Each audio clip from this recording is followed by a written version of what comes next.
My ex-girlfriend cheated on me many times with many guys. Now she has become a single mom and came back to ask for my forgiveness. The rain hammered against the cafe windows, a relentless symphony of sorrow mirroring the storm brewing inside me. Across the table, bathed in the warm glow of the overhead lamp, sat Chloe, her once vibrant eyes now shadowed with a weariness that belied her youthful 28 years. 5 years had passed since she'd ripped my heart out, stomped on it with her stilettos, and tossed the mangled remains into the gutter. 5 years since I'd last seen those emerald green eyes, now clouded with a mix of desperation and regret that turned my stomach. Chloe. My first love, the girl who'd promised forever, whose kisses tasted like summer rain, and whose laughter could light up the darkest room. The girl who'd betrayed me so completely, so casually, that it had shattered my faith in love, in trust, in anything remotely resembling happily ever after. We'd met in college, her vibrant energy a stark contrast to my quiet, bookish nature. She was a whirlwind of laughter and impulsiveness, a force of nature that swept me off my feet and into a world of stolen kisses, late-night adventures, and a passion that burned as bright as it was fleeting. The first time she cheated, I was devastated. Blinded by love, by the naive belief that our connection was unique, unbreakable, I'd forgiven her, convinced myself it was a mistake, a momentary lapse in judgment.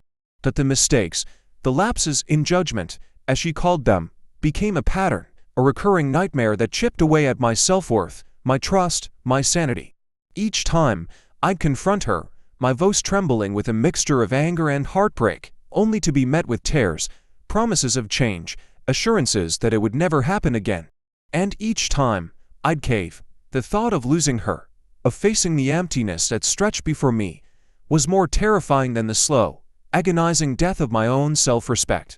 "You're the only one I truly love, Liam," she'd whisper, her voice thick with remorse, her fingers tracing the lines of my face with a tenderness that belied the coldness in her eyes. "I don't know why I do these things. I'm weak, I'm selfish. But please, don't leave me. I need you." And I, the fool, the lovesick idiot who believed that love could conquer all, would take her back, my forgiveness a bandage on a gaping wound that refused to heal. It ended, as it inevitably had to, with a final, brutal betrayal. I'd found a text message on her phone, a lurid exchange with a stranger, a casual arrangement for a hookup at a hotel just a few blocks from our apartment. This time, there were no tears, no apologies, only a cold indifference that cut deeper than any knife. "We're over, Liam," she'd said, her voice flat, devoid of the warmth that had once captivated me. "I'm not who you think I am. I'm not good enough for you. You deserve better." And she was right, I did deserve better. But the realization, while liberating, came at a heavy price. It took years to rebuild my shattered self-esteem, to piece together the fragments of my broken heart, to learn to trust again. I threw myself into work, my career as a graphic designer providing a creative outlet and a welcome distraction from the pain of the past. I sought therapy, unpacking the baggage of my dysfunctional relationship, learning to recognize the patterns of codependency and self-sabotage that had kept me trapped in that toxic cycle. Slowly, painstakingly, I built a new life, a life defined by healthy boundaries, self-respect, and a newfound appreciation for the simple joys of genuine connection. And then, 5 years later, she reappeared. "Liam," she whispered, her voice barely audible above the din of the cafe, her eyes searching mine with a mixture of hope and trepidation. I stared at her, my initial shock giving way to a wave of anger, a visceral reaction to the sight of the woman who had caused me so much pain.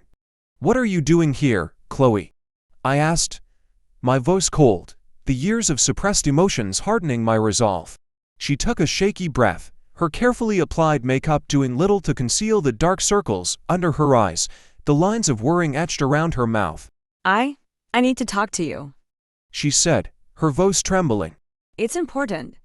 I hesitated, my curiosity battling with the urge to simply walk away, to refuse to engage with the woman who had so carelessly shattered my world.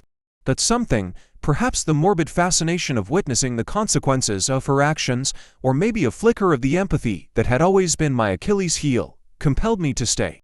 "All right," I sighed, gesturing to the empty chair across from me. "Talk." The story that unfolded was both shocking and predictable. Chloe, it turned out, had continued her pattern of reckless relationships, her choices becoming increasingly desperate, her partners a parade of bad decisions and fleeting connections. She'd gotten pregnant, she explained, her voice cracking with shame, her gaze fixed on the chipped Formica tabletop. The father, a man she'd met at a bar, a charming businessman who'd showered her with attention and expensive gifts, had vanished the moment he'd learned of her pregnancy. Now, she was a single mother, struggling to make ends meet, her dreams of a glamorous life replaced by the harsh realities of minimum-wage jobs, daycare bills, and the crushing weight of raising a child alone. I'm so sorry, Liam. She whispered, her eyes finally meeting mine, her gaze pleading. For everything, I know I hurt you, I know I was selfish, reckless. But I'm begging you, please forgive me. Her words hung in the air, heavy with the weight of her past, the wreckage of our shared history. I stared at her, my heart a tangled mess of conflicting emotions, anger, pity, a weariness that transcended forgiveness or resentment. This was the woman who had betrayed me, who had shattered my trust, who had left me emotionally crippled for years. And now, she was asking for my forgiveness. The audacity of her request, the sheer gall of expecting me to absolve her of her actions, ignited a spark of anger that surprised me. Forgive you? I repeated, my voice laced with a bitterness I hadn't realized I still harbored. You think a simple "I'm sorry" can erase the pain you caused, the years I wasted trying to love someone who was incapable of loving me back? She flinched, her carefully crafted composure crumbling, tears welling up in her eyes. I know I don't deserve your forgiveness. She whispered, her voice choked with emotion. But I'm begging you, Liam. I have no one else to turn to. Please, help me. Help my son. Her son, the innocent victim of her choices, the product of a fleeting encounter with a man who had abandoned his responsibilities. The thought of this child, this innocent life brought into the world through her carelessness, softened the hard edges of my anger. I looked at Chloe, at the desperation in her eyes, the fear that shadowed her once carefree smile, and in that moment, I understood. This wasn't about her, not anymore. It was about the child, about breaking the cycle of pain and dysfunction, about offering a hand up, not a handout. I won't forgive you, Chloe, I said, my voice firm, my gaze steady. But I won't punish your son for your mistakes. I'll help you, but not for you, for him. I didn't offer her money, didn't invite her back into my life, didn't pretend that the past could be erased with a wave of forgiveness. Instead, I helped her find a stable job, connected her with resources for single mothers, and even offered to babysit her son occasionally, giving her a much-needed break from the overwhelming demands of single parenthood. It wasn't easy. The memories of our past, the sting of her betrayal, still lingered. But as I watched her son grow, his laughter filling the air with a joy that had long been absent from my own life, I realized that my decision to help, to offer compassion instead of condemnation, had been the right one. It wasn't about forgiving Chloe, not really.